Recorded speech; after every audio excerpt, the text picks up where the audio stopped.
Bom dia. Vamos dar início ao curso de Contabilidade Básica dentro do Programa de Educação Fiscal promovido pela Secretaria da Receita Federal. Por que o curso de Contabilidade Básica dentro desse programa de Educação Fiscal?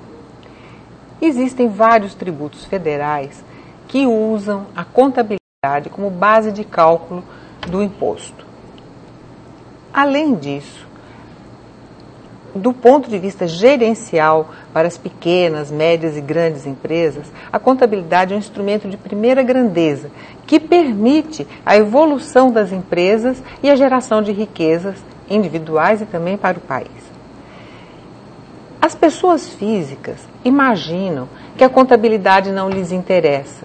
No entanto, quando nós fazemos a nossa declaração pessoa física todos os anos para apresentá-la à Receita Federal, nós estamos fazendo um resumo da nossa contabilidade anual. E, através da nossa declaração, a Receita Federal pode acompanhar a evolução patrimonial que nós tivemos durante o ano. E o patrimônio é o verdadeiro objeto da contabilidade. Vamos, então, inicialmente, entender o que vem a ser o patrimônio. Vamos olhar a imagem e vamos verificar o que é o patrimônio. Todos nós temos bens. O primeiro item componente do nosso patrimônio são os bens. Por mínimos que eles sejam, nossos objetos, nossas roupas, nossos móveis, nossos veículos, fazem parte do nosso patrimônio. Existem também alguns bens que são representados por papéis e que são chamados direitos. Por exemplo, o nosso dinheiro depositado no banco é um direito que nós temos sobre o banco e que podemos exercê-lo a qualquer momento através da emissão de um cheque. Então, bens e direitos compõem uma parte do nosso patrimônio. Mas não estaria completo o nosso patrimônio se nós não reconhecêssemos que nós também temos obrigações. Obrigações no sentido de dívidas que oneram o nosso patrimônio. Por exemplo, se nós temos um apartamento adquirido pelo sistema financeiro e do qual apenas parte foi quitada, nós podemos dizer, eu tenho um imóvel que vale 100 mil reais, dos quais eu já paguei 20, mas que falta pagar ainda 80. Se nós não levássemos em conta nossas obrigações, nós teríamos incluído no nosso patrimônio apenas um apartamento de 100 mil reais, omitindo que parte desse patrimônio, na verdade, ainda não é nosso. Esse conjunto de bens, direitos e obrigações é exatamente o patrimônio da pessoa física. Quem já fez a sua declaração de imposto de renda pessoa física sabe que nós informamos ano a ano os bens e direitos que nós tínhamos e os bens e direitos que nós temos agora, as obrigações que nós tínhamos no ano anterior, as obrigações que nós temos agora. E essa evolução patrimonial, o acréscimo patrimonial que veio através da renda, é exatamente o fato gerador do imposto de renda das pessoas físicas. Mas a contabilidade, ela existe à disposição das pessoas físicas, mas não obrigatoriamente para as pessoas físicas. A contabilidade é obrigatória para as pessoas jurídicas. Todas as sociedades são obrigadas a manter a sua contabilidade, não para fins fiscais, mas para fins comerciais. Vamos ver então o que seria o patrimônio da pessoa jurídica. Assim como as pessoas físicas, as empresas têm bens, mercadorias, máquinas, equipamentos, veículos, têm direitos. Quando as empresas vendem a prazo, elas ficam com direitos a receber. Elas também fazem financiamentos, concedem financiamentos e, assim, os direitos das pessoas jurídicas são bastante amplos. Com certeza absoluta, as pessoas jurídicas têm obrigações com terceiros. Quando elas compram a prazo, elas devem aos seus fornecedores. Quando elas pedem um empréstimo bancário, quando elas atrasam os pagamentos aos seus empregados, aos impostos, elas ficam com obrigações de pagar. Além dos bens, direitos e obrigações em comum com as pessoas físicas, as pessoas jurídicas recebem investimento dos seus sócios, que recebem o nome de capital. E os sócios investem na empresa com a intenção de obter resultados. Então, os bens e direitos de um lado, as obrigações que a empresa assume, o investimento dos sócios e os resultados formam o patrimônio da pessoa jurídica. O patrimônio da pessoa jurídica é o objeto do estudo que faremos a seguir.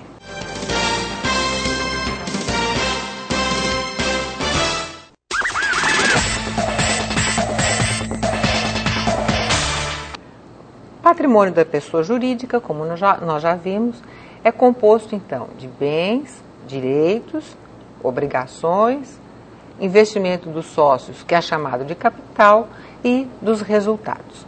Vamos dar uma olhada nesse patrimônio. A contabilidade costuma dividir esse patrimônio e esquematizá-lo demonstrando em dois retângulos, o retângulo da esquerda e o retângulo da direita.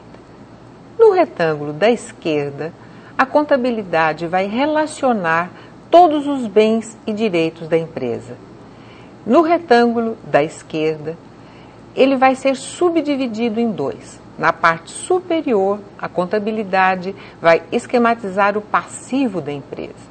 E na parte inferior, o patrimônio líquido. O que vem a ser esses três subconjuntos que formam o conjunto do patrimônio da empresa? Inicialmente, o que é chamado de ativo. Ativo é o conjunto formado por todos os bens e direitos de uma empresa. Então, revisando o conceito, ativo é o conjunto de todos os bens e direitos de uma empresa. O passivo, que é a parte superior do lado direito do patrimônio, ele contém todas as obrigações da empresa para com terceiros. Tudo o que ela deve fica relacionado nessa parte superior do retângulo direito. A parte inferior é exatamente aquela que contém os elementos típicos do patrimônio de uma pessoa jurídica. Ela contém o investimento dos sócios e os resultados obtidos pela empresa. Então, vamos revisar o conceito dos componentes do patrimônio. O ativo, que é o conjunto de bens e direitos. O passivo, que é o conjunto das obrigações. E o patrimônio líquido, o conjunto formado pelo investimento dos sócios e pelos resultados obtidos pela empresa. Se nós observarmos com atenção este formato, nós vamos observar o seguinte: nas obrigações, nós temos aqueles terceiros que forneceram recursos para a empresa. E como exemplo, vamos tomar os fornecedores. Quando uma empresa compra mercadorias para revender e as compra a prazo, ela contrai uma dívida com os fornecedores. Nesse momento, o fornecedor foi origem de recursos para a empresa. Da mesma forma, se a empresa fosse buscar recursos num banco para utilizá-los na sua operacionalidade, os financiadores teriam sido origens de recursos novos para a empresa. Então, nós podemos dizer que todas as obrigações da empresa são origens de recursos que ela busca com terceiros. Já no patrimônio líquido, nós temos origens também, mas origens vindas dos sócios ou das próprias atividades da empresa. Se não, vejamos, quando um sócio investe numa empresa, entregando seus recursos para formar o capital da empresa, naquele momento funciona como uma origem de recursos. E, ao longo do funcionamento de uma empresa, quando ela obtém os seus resultados, por exemplo, através da venda de um produto, ela compra um produto por um preço X e o revende por um preço pouco maior do que aquele X. Naquele momento, ela obteve o seu primeiro resultado, que é um lucro, e que foi uma origem de recursos novos. Então, nós poderíamos resumir dizendo que todo o lado direito do balanço contém as origens de recursos. Por outro lado, o que faz a empresa com todos esses recursos que ela obtém? Ela aplica esses recursos em bens e direitos. Portanto, o lado esquerdo do patrimônio é formado pelas aplicações. Tudo que a empresa busca nas origens, ela aplica em bens e direitos.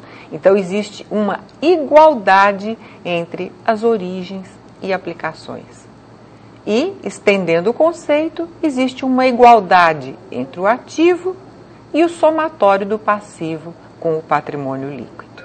Concluindo, o patrimônio da empresa é formado pelo ativo, passivo e patrimônio líquido.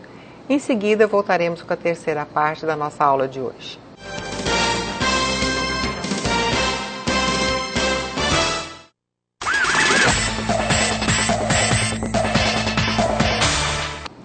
O patrimônio da pessoa jurídica, que nós já conhecemos, é o objeto da contabilidade.